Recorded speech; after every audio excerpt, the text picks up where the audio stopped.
to be reminded that it's as complex and as simple as moving through the veil of this idea of separation, this that we have sort of created for ourselves, I believe, that has kept us from fully experiencing God, or fully being aware of the experience of God. Now, how many of you have looked far and wide in others, in situations, to experience more of God? I have. And it's been really beautiful to see how, with the unity principle, the fourth unity principle, prayer and meditation, and the power of prayer and meditation in our lives, that through those practices, we get to recognize that in order to experience God, we just have to become awake to the fact that God is already here, already within us. It's already a part of our experience. And the more that we awaken to that, the more that we are able to flow in that. And now that I said the word flow, I'm even going back to that song because it just felt like this flow, right? So I really want to invite you. Prayer is a really powerful experience and a powerful practice. And so I think back to how foundational the prayer chaplaincy program was for me as I continue to move here in Unity and grow in Unity on the Bay. And I also want to invite you to recognize that meditation and the power of meditation, I really believe, I was thinking about it a couple of weeks ago with some people, prayer and meditation are really one and the same.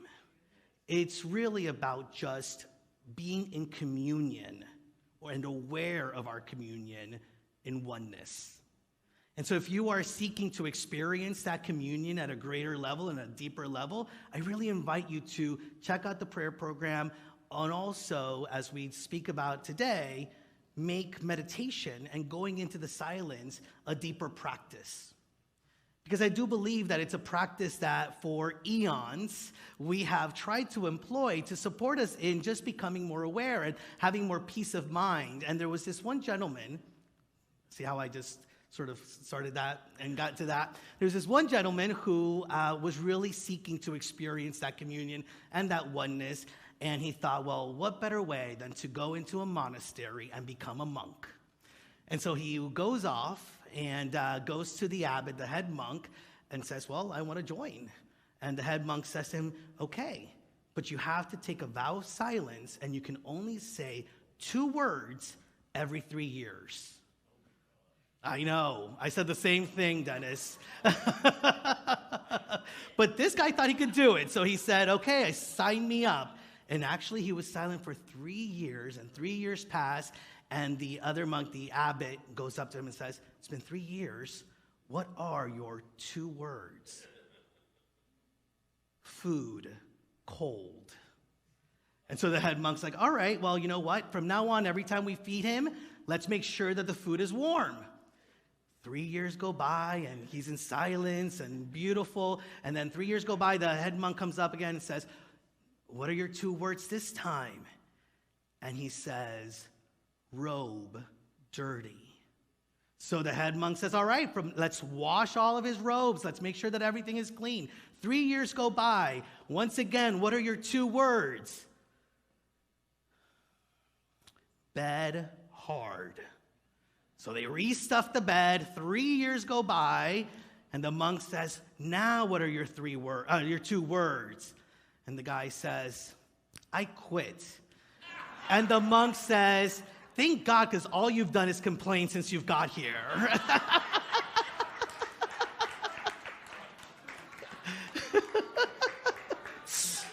So, no worries. I'm not going to ask you to be silent for 3 years. And can you be in silence? I bet you can. I bet you already have been. And I bet that there is an experience within you that is calling you to become more still and enter the silence. And when I talk about the silence, I'm not only talking about the releasing of all noise, right? I'm speaking about really just taking a moment to be still, to step back, and to be aware of our oneness in God, our oneness with the power that is within us. And it's really funny. I want to share with you about the silence. So guess what I'm going to do? I'm going to talk about it, right? Like, I understand the paradox there, right?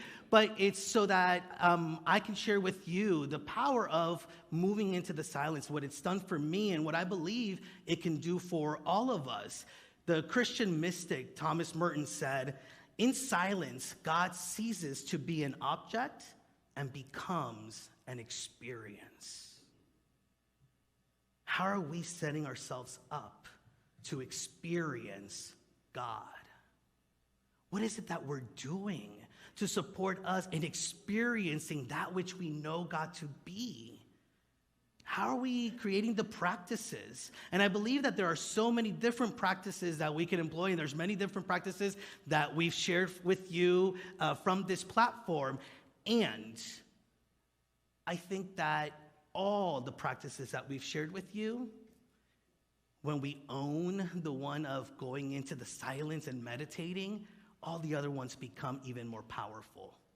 Because it is in those moments of being in stillness and being in silence that we really are invited to recognize a deeper wisdom, a deeper power within us. When we are communing with that, it is that much easier to recognize when we are experiencing outside of the power of meditation and prayer. Now, last week I shared with you about, it's really inviting you to join me in right action and looking out into the world and seeing what is being called for us to do. And one of the things that I shared with you, though, is that as we get involved with the world that is around us, to do it from a place of guidance, to do it from a place of stillness, so that it can really be right action, an action that brings about a greater sense of heaven on earth. And when we go into the silence, or when we go into any experience, actually, I believe that there is this still small voice that is that guidance, that is that wisdom, that is that inspiration for us to do what is ours to do. And sometimes it feels like it's thunderous, and sometimes it's just so quiet that, I'll be honest, it's hard to hear it. Have you experienced that before, where you know there's guidance within me, you know there's wisdom, but how can I become silent enough to hear it? How can I quiet the monkey mind to let that still small voice be the one that is heard, the one that guides us? And so how can we do it? For me, meditation is that way. It's the way that we get to sort of train our ears to hear. It's the way that we train our inner eye to truly see. And it's just a practice that continues to unfold. I've been practicing meditation for over 20 years now, and there's still growing to be done. There's still, as Shantae was sharing, sometimes it can feel uncomfortable. There's still some uncomfortability to move through. There's always a lesson. There's always a teaching. There's always something that invites me to go deeper. Now, in my early years of activism that I shared with you a little bit about, and I've shared with you over the years, I have to say that it was powerful in its own way, and it was also a challenge to see what was going on in the world outside of me and to be reacting to it all the time. And quite honestly, I realized that it just wasn't sustainable. It was taking so much of my energy, and it was diminishing, actually, the way that I felt empowered. And so there was something that needed to be shifted. There was something that needed to be birthed in a new way so that I could not react but respond and really be guided into whatever it is that I was being guided into. And it was right around the time that I came to Unity on the Bay. And one of the most powerful things, that thing that made me go, wow, this is what this community does, was meditation. Because I don't know about you, but when I first came to Unity on the Bay, I had never been to a service where you dedicated time to contemplation and meditation. It was totally new to me, and I thought, this is amazing, right? Like the invitation to quiet ourselves so that we can listen, to be able to stop ourselves from identifying with what's going on outside of us so that we can begin to fully comprehend all that is within us. And although the challenges may still feel big and some of the challenges may still feel the same way, I have to tell you that because of the power of prayer and meditation in my life, I do feel more renewed. I do feel like there is an energy source that I can tap into to do what is mine to do. And yeah, I do have my moments where I get a little tired. I don't want to see. I don't want to experience. And the moment that I go into prayer, the moment I go into meditation, the moment that I go into the silence, I'm refreshed. I see clearly. I see more clearly. I hear more clearly. And so whatever it is that you may be going through life, whether it is looking at the world outside of you and seeing what humanity is experiencing, or it may be something that you are individually experiencing, a challenge that you may be going through, Lamentations from the chapter 3, verse 28-30, it reminds us of what we can do to receive the power that we are seeking. And says, when life is heavy and hard to take, go off by yourself. Enter the silence. Bow in prayer. Don't ask questions. Wait for hope to appear. Wait for hope to appear. And many of you know that I'm a very positive thinking individual. I really believe it's because of that more and more I get more positive about the way in which I am supposed to be in the world, the way in which the world is birthing something new and fresh and good, because in the silence I am told so. I'm not only told so, in the silence I experience it. And because I experience it in the silence, I know it is possible to experience in the world. And so during this time of really going further into the practices, I've come to realize that prayer and meditation and going into the silence, it's an act, a radical act of self-love. If we've been thinking about trying to find love outside of ourselves, how many of us have tried to find love in others, in situations, in jobs, and whatever it is? And a lot of times when we are trying to find all those things outside of us, it feels very superficial. But the moment that we go within and we recognize that through this act of self-love, we remember that we are that love, in that moment, it all shifts. In that moment, I can be in the world in a different way. And in that moment, I am attracting and harmonizing and vibrating at such a level that love simply is what I'm experiencing most of the time. Because then I have to go into prayer and meditation once again, right? It's a practice. And it's a practice. Now, in Unity, there's so many benefits that have been uncovered in the power of meditation. And we can talk about lowering the heart rate, and we can talk about reducing stress and what it does for the body and our health. And those are beautiful things that take place, and they're really secondary to what in Unity we believe is the power of meditation. Wonderful things for us, wonderful benefits for us to experience, and it's not primary, because what is primary is being able to release in that moment of meditation, in that moment of silence, everything that is not serving us, everything that is not true, everything that is not real, and be left in the essence of what is true. There are wonderful mindfulness meditations. There are wonderful different types of meditations. There's so many different types. Actually, we're starting a program this month. I'm going to tell you about it shortly, but to show you many different ways that you can meditate. And in Unity, the power of meditation is to become more fully aware of the God that is within and our communion with Source, to be able to then move from that place of the silence out into the world to experience life anew. It's really, the Buddha was once asked, there's a story that it says that the Buddha was asked, well, what have you gained from meditation? And his response was, nothing. But let me tell you everything that I've lost. Anger, anxiety, depression, insecurity, and so on and so forth. In Unity, we really talk about the silence, not only about releasing and letting go of all the noise around us or whatnot. It's really a space that is within us. The silence, the place of the Most High. The place where we know that we know that we know that we are one. The place actually that doesn't even have a way to define it, because when we are in that expression, when we are in that moment, we lose total awareness. Have any of you experienced that? Where you go into the silence or into meditation and you lose total awareness. You're like, you get out of that and it's like, wait, how long was that? Right? Where am I? Whatever that may be. Because in the silence, we just are immersed. It's only when we come out of the silence that we start putting ideas around it. Oh, that felt good. Oh, I had a new idea on how to be in the world. Oh, now I know how to respond to the world rather than react from another place, from the place of ego or the monkey mind. And Myrtle Fillmore, our co-founder, says, the silence is a place of retreat into which we may enter and, having entered, may know the truth. The only way to really know is to become perfectly still, to get away from the outer and from looking for things into the inner quiet where we are alone with wisdom. Alone with wisdom.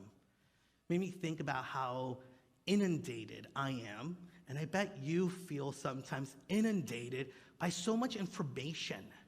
So much information outside of us, right? And a lot of that information is meant to tell us who we are, how we should be, how we need to be successful, how we need to be busy in order to be successful. And if we really think about it, it can be a very violent way of defining who we are, to think that our busyness is what tells us if we are being good or doing good.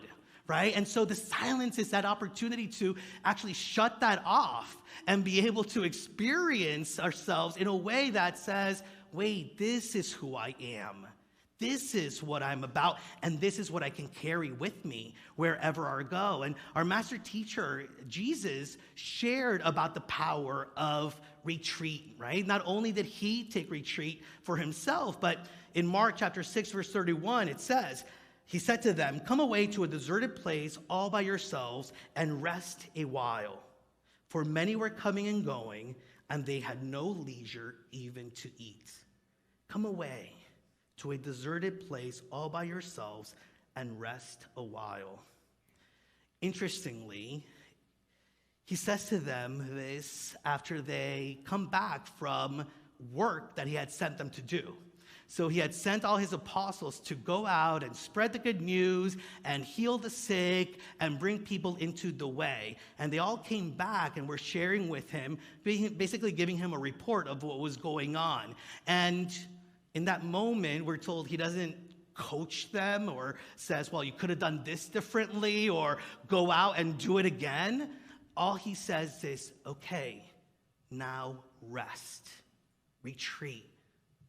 Could you imagine, and maybe you have experienced it, what it would feel like that every time we go out into the world, and it can be challenging, and it can be tough, and it can call a whole lot from us, that every time we go out into the world, we end it with going within, replenishing, renewing, and centering ourselves so that we may know how to best move forward.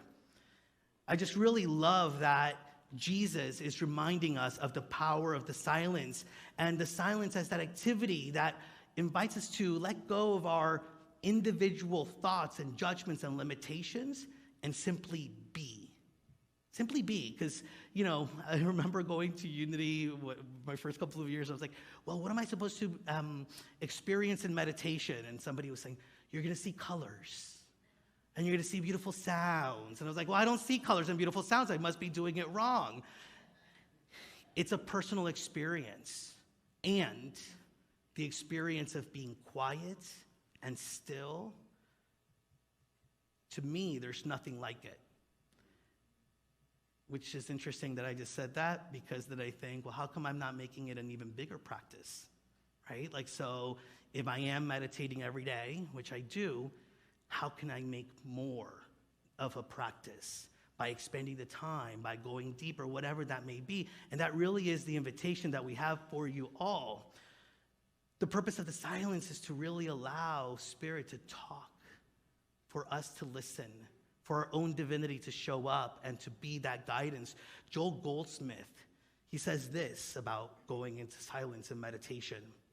We come to a place of transition where truth leaves the mind and enters the heart. In other words, there is no longer merely an intellectual knowledge about truth, but truth becomes a living thing within our being. Truth becomes a living thing within our being. And so I invite you to consider what it is that you have been searching for, what it is that you might be moving through, and what it is that you have been asking to experience in your life, and trust that prayer and meditation is the practice that can make it so. Because I really believe that if we are looking externally to have more abundance and prosperity in our life, it's only through going within and being still and knowing God as the truth of our being that we will recognize that we are already in the flow of abundance and prosperity, and we just need to open up ourselves to receive it more fully.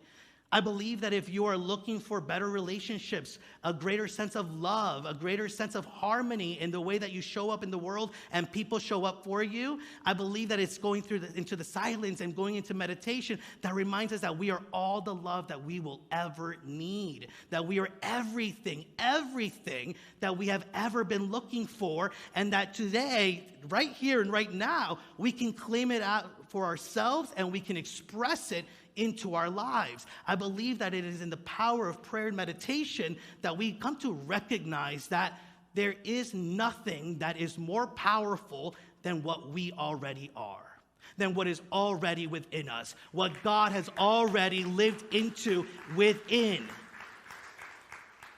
And maybe we just hadn't made the space to listen to it more clearly. And maybe this is the month in which we do. Because today we are launching, well, it starts on March 9th. Don't ask me about the dates. But it starts on March 9th, but you can sign up today to be a part of March Meditation Madness. And again, this is really a program that there's a lot of bells and whistles to it. And what it really is about just going within and having unity on the bay and having a community of like-hearted and like-minded individuals supporting you in going deeper into the practice of meditation. And so you can go to our website and you can sign up, and then during the month of March, starting March 9th, there's going to be different ways in which you're going to be invited to practice meditation more fully. On Sundays, Shantae was our first one today, but on Sundays, we're going to have some of the same folks who do our guided meditations on Tuesdays and Thursdays on Facebook and YouTube be a part of gifting us the meditations. We're going to share with you many different meditation techniques, and if you receive 5 mantra words, any of you that get the 5 mantra words that we give during these meditations, each of you will receive that beautiful shirt that I am trusting is right behind me. There you go. You'll each get that shirt. And if you get 8 mantra words, you're also entered a chance to win $250. Cash. Wonderful. And again, this is just if you need that. Because quite honestly, it's the simplicity of going into the silence is enough. The knowledge that the God of our being and we are one is enough. The recognition that there is a practice that can move us from knowing God to experiencing God is enough. I want to leave you. Rumi says that silence is the language of God. All else is poor translation. I don't know how my translation was this morning, but I want to tell you that I really trust and have faith that you've received whatever it is that you needed to receive to say and be willing to experience God and yourself in a different way. And to say yes to creating more of a practice to live in God, to hear God, to see God, and to be the embodiment of the God of our being in beautiful and grand ways. I really invite you to pray with us, to meditate with us, and to watch what unfolds as we become still and know that God is. Namaste, everyone. Thank you for visiting our YouTube channel. We post new videos every week to keep you positive, present, and inspired to your divinity. So now please click on the subscribe button below and hit the notification bell. Remember to share this with your friends and family. We love you, we behold the Christ in you, and we see you doing great things.